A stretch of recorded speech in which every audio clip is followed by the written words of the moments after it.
This was supposed to be the grand finale, the crown jewel of the WNBA season.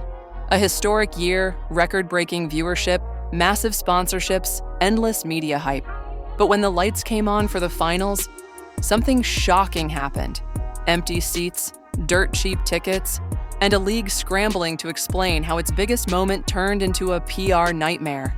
Tonight, we're diving deep into what may be one of the most embarrassing WNBA Finals in recent history, starring the Las Vegas Aces, the Phoenix Mercury, and the glaring absence of one Caitlin Clark. The matchup looked solid on paper, the reigning powerhouse Las Vegas Aces facing off against the Phoenix Mercury, two teams loaded with talent, history, and star players. The Aces, led by MVP Aja Wilson, were expected to bring the heat. The Mercury had clawed their way back into the picture after a turbulent season. This was supposed to be the moment the WNBA cashed in on months of unprecedented buzz. But instead of sold-out arenas and electric atmospheres, reality hit hard. For Game 1 of the finals in Las Vegas, yes, the entertainment capital of the world, tickets were going for as little as $6. Let's put this in perspective. The get-in price, that's the cheapest seat in the house, was around $25 for most games, sometimes even less. Courtside seats that once soared to over $2,000 during the regular season when Caitlin Clark and the Indiana Fever were in town were suddenly under $500 for the finals. Behind the basket seats, roughly $300. Lower bowl, as low as $25. Second row, about $130. These aren't resale prices, these are face value, straight from the league's own box office. For comparison, minor league hockey tickets sometimes cost more. Parking at big concerts is more expensive. Even Caitlin Clark's signature Nike t-shirt sells for more than a finals ticket. After Game 2, Aja Wilson, four-time WNBA MVP and the Aces' biggest star, reportedly had an emotional outburst over the league's inability to sell out back-to-back home games. And who did she point fingers at? According to multiple reports, she blamed Caitlin Clark and Indiana Fever fans for disappearing now that Clark's team is out of the playoffs. Despite tickets being cheaper than a Big Mac combo, fans didn't show. The Aces expected sellouts. Instead, they got silence. Here's the uncomfortable truth the league can't ignore. When Caitlin Clark plays, arenas sell out. When she doesn't, they don't. During her hot streak in June, Fever games sold out in hours. Resale prices skyrocketed. Atmospheres were electric. Every game felt like a national event. But once the Fever were eliminated, in controversial fashion no less, the air went out of the balloon. Many fans believe officiating played a role in Indiana's playoff exit. Clark didn't even get to play, and the Aces advanced. But with her gone, so was the buzz. What makes this situation even more bizarre is the league's public messaging. WNBA Commissioner Cathy Engelbert has been on a media victory tour, calling this the strongest year in league history. Record ratings, booming merchandise sales, sponsorships flooding in. But the ticket charts tell a different story. When the finals matchup was first announced, upper-level seats were around $50. Within a week, prices dropped 20%. By the time the media picked up on it, lower bowl seats were selling for less than $60. That's not growth. That's a market collapse.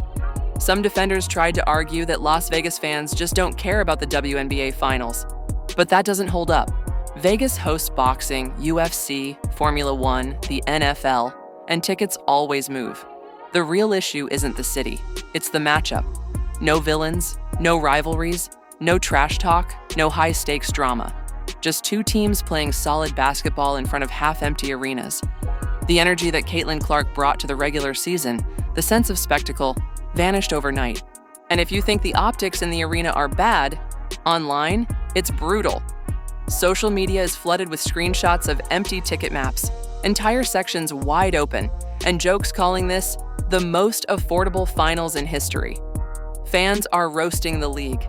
Memes compare finals tickets to vending machine snacks. Others say the silence inside the arena is louder than the referees' whistles this season.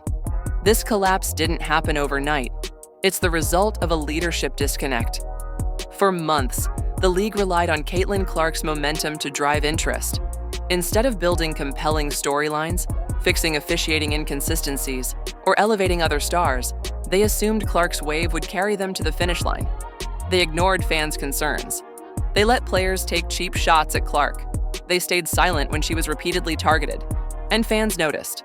The result? The second Clark was out, casual viewers checked out too. This finals fiasco couldn't come at a worse time. The Players' Union is preparing for major CBA negotiations, demanding higher salaries, bigger revenue shares, and better benefits. But with finals tickets selling for the price of a burger, owners now have ammunition. They can simply say, if your best year ever can't fill arenas for the championship, why should we increase salaries? It's not just embarrassing. It could affect the future of the league's finances, sponsorship leverage, and player pay structure.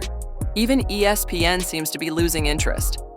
Broadcasts feel flat, commentary sounds robotic, and camera shots keep exposing rows of empty seats behind the announcers. Instead of capturing the energy of a finals, it looks and sounds like a preseason scrimmage. Fans came for Caitlin Clark, not the league's branding. She was the spark, the storylines, the ratings engine. Without her, the finals feel like a hangover after the best party of the year. The league had one job after her breakout season: keep the audience engaged, build rivalries, create stakes, turn casual fans into loyal ones. Instead, they got complacent. They relied on hype, not substance. And now, with $6 tickets and half-empty arenas, the facade has cracked. If the WNBA wants to truly grow, this is the wake-up call. Real growth doesn't come from slogans, hashtags, or press releases.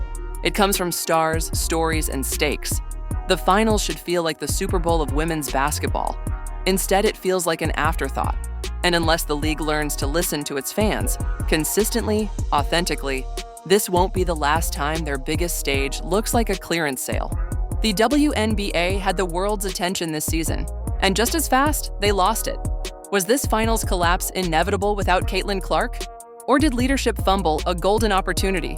Let us know what you think down in the comments.